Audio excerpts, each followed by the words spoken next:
केशव प्रसाद मौर्य ने साफ मना कर दिया है कि वो योगी आदित्यनाथ के साथ काम नहीं करेंगे। उनको योगी आदित्यनाथ का जो एक स्टाइल है काम करने का वो पसंद नहीं है, इसीलिए वो जेपी नड्डा के साथ मीटिंग में ये क्लियर करके आए हैं कि आप मुझे कोई दूसरी जिम्मेदारी दीजिए। योगी को हटाने की प्लानिंग रचने वाले केशव प्रसाद मौर्य बुरी तरह से हार गए हैं और योगी को हटाना तो दूर, केशव प्रसाद मौर्य को खुद को ही उनसे दूर करना पड़ गया। जेपी नड्डा के साथ बैठक में केशव प्रसाद मौर्य ने एक हैरान कर देने वाली बात कही है। हमारे सहयोगी और सीनियर पत्रकार संदीप शर्मा सर हमारे साथ हैं, हमारे दूसरे सहयोगी प्रकाश ललित भी हैं, लगातार इस खबर पर नजर बनी है। आपके एक बड़े करीबी सूत्र ने यह कहा है आपसे कि मीटिंग में जो बात हुई है उसके मुताबिक केशव प्रसाद मौर्य एग्जिट ले रहे हैं, क्योंकि केशव प्रसाद मौर्य ने यह कहा है मीटिंग में, जो आप मुझे बता रहे थे, आप दर्शकों को डिटेल में बताएंगे कि केशव प्रसाद मौर्य साफ कर चुके हैं कि योगी के साथ काम नहीं करूंगा, चाहे मुझे कोई दूसरी जिम्मेदारी दे दीजिए। क्या पूरी बात है, अंदर क्या कहा उन्होंने? देखिए, बिल्कुल स्पष्ट रूप से जो सोर्सेज से खबर मिली है मुझे, जो सूत्रों से, और वो करीबी, बहुत ही करीबी सूत्र हैं, जो लोग साथ में गए थे मीटिंग के लिए, उनसे हमें खबर मिली है कि जेपी नड्डा के साथ मीटिंग में केशव मौर्य ने स्पष्ट कर दिया है कि मुझे योगी के टीम में काम नहीं करना है, मतलब योगी के साथ काम नहीं करना है। योगी की टीम से योगी के अलावा वहाँ पे कोई भी और काम दे दीजिए। तो कोई और काम कहाँ बचता है? संगठन में ही एक जगह बचती है जहाँ पे योगी के अलावा वो कर सकते हैं। उनके कहने का मतलब ये भी था कि वो हो सकता है यूपी से बाहर भी हो। ज़रूरी नहीं है कि यूपी के अंदर ही रह के वो काम करें, यूपी के बाहर भी वो जा सकते हैं और उनको ले जाया जा सकता है। वो आए तो थे बड़े शिकायत लेके, लेकिन यहाँ पे उनको एक्चुअली झड़प मिली। और देखिए, शुरू से मैं कह रहा था कि योगी को लेके बीजेपी पार्टी बहुत ही क्लियर है। संगठन में फेरबदल हो सकता है लेकिन योगी का मतलब योगी में कोई बदलाव नहीं होना था, सीएम पद को लेके कोई बदलाव नहीं होना था, ये बहुत स्पष्ट था। ठीक है, तो संगठन में कुछ फेरबदल हो सकता है। और आज योगी ने अपना जो मंत्री 30 स्पेशल 30 जो बनाया उपचुनाव को लेके, उसमें भी देखिए दोनों डिप्टी सीएम बाहर कर दिए गए हैं। तो वहाँ पे जो भी बदलाव आपको देखने को मिलेगा वो इस तरह का बदलाव देखने को मिल सकता है। हो सकता है मंत्रिमंडल में भी बदलाव देखने को मिलेगा अभी कुछ समय में, आने वाले समय में, क्योंकि जब ये दोनों बाहर किए गए हैं तो हो सकता है कि मंत्रिमंडल में बदलाव आपको दिखने लगेगा। और ये उपचुनाव को लेके देखिए, योगी के पास अब दिखाने के लिए है कि वो उपचुनाव का नतीजा कैसा लाते हैं। ठीक है, उपचुनाव में 10 जो टोटल सीटें हैं उसमें से 5 मुझे समाजवादी पार्टी के पास है। अब उसमें से कितनी सीटें यूपी वो बीजेपी लेके आती है, ये देखने वाली। और उपचुनाव तो सरकार को ही लड़ना पड़ता है, क्योंकि उपचुनाव जो है सरकार लड़ती है। हाँ, कहा जाता है। आप मुझे ये बताइए कि केशव प्रसाद मौर्य क्या ये राजनीतिक सरेंडर है एक तरीके का, कि वो अब जो है योगी के सामने सरेंडर कर चुके हैं? क्योंकि पार्टी में उन्होंने खूब जिद की। देखिए, हमने एक दिन कोई 1 महीने पहले जब चुनावी नतीजे आए थे, उसके कुछ दिन बाद एक खबर हमने ब्रेक की थी, दर्शकों को याद होगा कि कई विधायक, लगभग बड़ी संख्या में विधायक एक बड़े नेता के संपर्क में थे। हलचल उसी वक्त से यूपी में चल रही थी और पूरी जो जिद थी वो योगी आदित्यनाथ की कुर्सी को लेने की जिद थी। बेशक केशव प्रसाद मौर्य सीएम नहीं बनते, कोई और बन जाता, लेकिन राजनीतिक एक जो वो संतुष्टि होती है वो तब होती जब योगी को हटा दिया जाता। तो अब तो केशव प्रसाद मौर्य ने पूरी तरह से मैदान योगी को कर दिया कि भाई आपको हटा नहीं पाया और इसलिए अब आपके साथ काम नहीं करेंगे। देखिए, कंप्लीट सरेंडर कह सकते हैं या पूरी तरह से ये दूसरी बार उनको विफलता हाथ लगी है।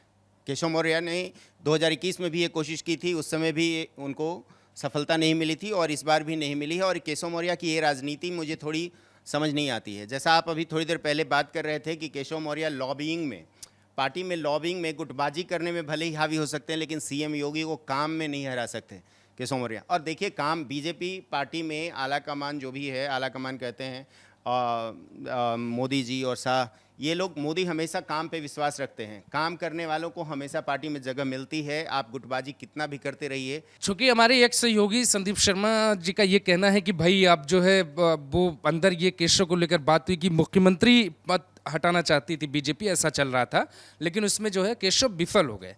आप जो है अलग तर्क पे हैं। आप कह रहे हैं कि नहीं, ये बात नहीं है, मुख्यमंत्री हटाने की कोई बात नहीं, कुछ और बात है। तो आपको क्या लगा पूरे मामले को देख के? तो सर ने भी कहा कि बीजेपी कहीं से नहीं मान रही थी कि भाई योगी आदित्यनाथ को रिप्लेस करना है। देखिए भाई, मैं सीधा समझता हूं, मैं किसी पार्टी के अंदर क्या बातचीत हुई नहीं हुई, मैं इस पे नहीं जाता हूं। मैं सामान्य ज्ञान की बात कर लेता हूं कि उत्तर प्रदेश में बीजेपी या दूसरी किसी भी पार्टी में योगी आदित्यनाथ से बड़ा लीडर कौन है जिसकी सर्व मान्यता है। और उससे भी इतर कि उत्तर प्रदेश के सीएम से इतर इस देश में एक ऐसा नेता जिस पर बात होती है चौक चौराहों पर, चाय की पटरियों पर, टपरियों पर, पनवाड़ियों की दुकान पर, कोई एक नेता उत्तर प्रदेश से जिस पर बात होती है, योगी आदित्यनाथ। अब वो योगी आदित्यनाथ हैं बीजेपी में, और बीजेपी के मतलब इतने महान लोग हैं लीडरशिप में बैठे हुए जिन्होंने तय कर लिया जी इनको हटा देना चाहिए। दरअसल अभिषेक, केंद्रीय लीडरशिप जो है बीजेपी की, जैसे जो भी लोग बड़े नेता इनमें शामिल हैं, उनकी कभी से ये सोच थी ही नहीं, कभी से नहीं सोचती।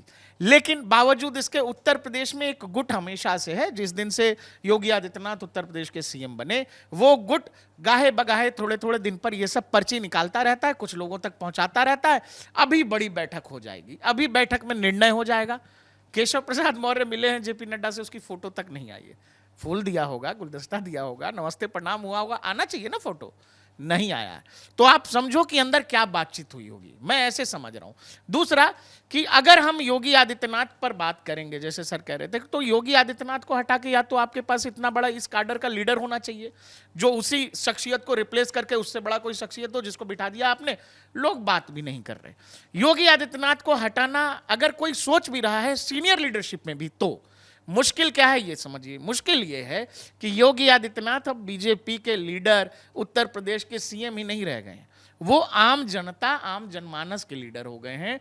आम लोग उनको नेता मान चुके हैं। अब जब आम नेता, आम जनता जब नेता मान लेती है, तो वहां इस तरह के राजनीतिक फैसले जो आदमी अपने मन की इच्छाओं को, मन की संवेदनाओं को पूरित करने के लिए कि नहीं ये आदमी मेरे को नहीं चाहिए, ये आदमी यहां से हटना चाहिए, जो उत्तर प्रदेश बीजेपी के अंदर कुछ नेताओं की इच्छा है, केवल उस इच्छा से संगठन काम नहीं करेगा। क्योंकि या तो आप फिर समाजवादी पार्टी जैसी स्थिति हो कि अखिलेश यादव जो चाहेंगे वो समाजवादी पार्टी में हो जाएगा, वो तो स्थिति नहीं है ना बीजेपी के अंदर।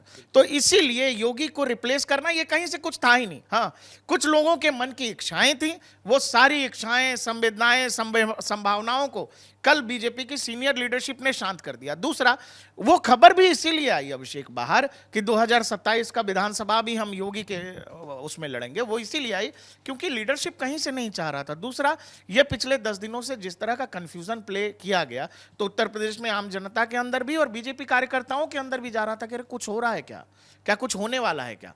उस कंफ्यूजन पर विराम लगाने के लिए सेंट्रल लीडरशिप को ये कहना पड़ा। और दूसरा, सर बता ही रहे हैं कि भाई केशव भी कह रहे हैं कि हमको नहीं काम करना है, तो ये तो तय हो गया ना, या तो योगी आदित्यनाथ चाह रहे हो कि केशव नहीं चाहिए, या केशव जी को ही नहीं उस टीम में काम करना है, तो ये तो बात खत्म हो गई। दूसरा क्या है, केशव प्रसाद मौर्य का राजनीतिक स्ट्रेचर और योगी आदित्यनाथ का राजनीतिक कद बहुत अंतर है अभिषेक, ये बहुत अंतर है। ये ठीक वैसा है कि हम लोग किसी पहाड़ पर जाके पहाड़ के कंकर को वो लात मार रहे हैं कि अभी घिसक जाएगा, अभी घिसक जाएगा।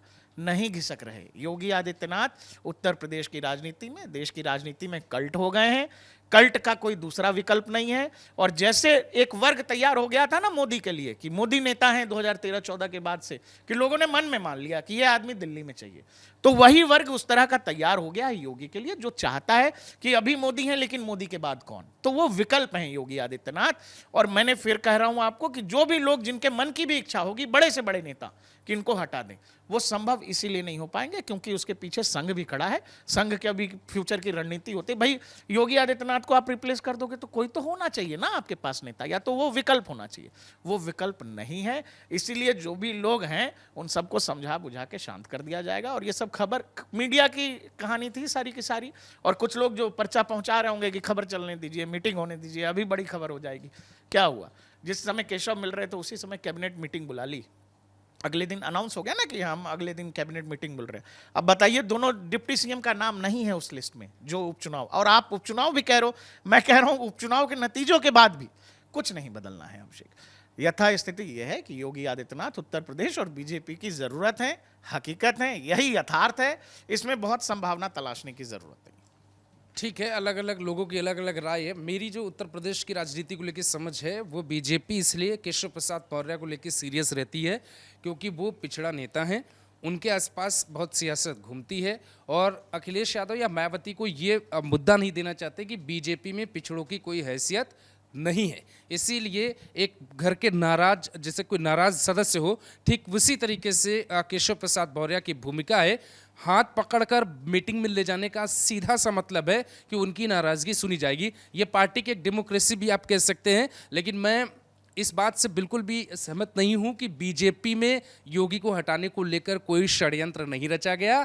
योगी अपने काम से बच गए, अपने एक्शन के तरीकों से बच गए।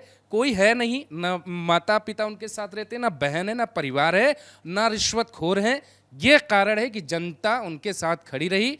बीजेपी ने इंटरनल सर्वे करवाए थे योगी को हटाने को लेकर, उसमें भी बीजेपी का माथा चकरा गया और केशव प्रसाद मौर्य योगी की कुर्सी पर डिजर्व नहीं करते। लेकिन कई नाम हैं जो जातिगत डिजर्व करते हैं, लेकिन बीजेपी रिस्क नहीं लेगी। आरएसएस ये रिस्क उठाने को तैयार है कि 27 में या तो योगी दिल्ली आने के लिए तैयार हो जाएंगे या बीजेपी की जो चमक है वो अंधेरे में तब्दील हो जाएगी। आरएसएस के रिस्क पे योगी की कुर्सी बच गई है। बाकी आप अपनी राय जरूर दीजिएगा इस वीडियो पे।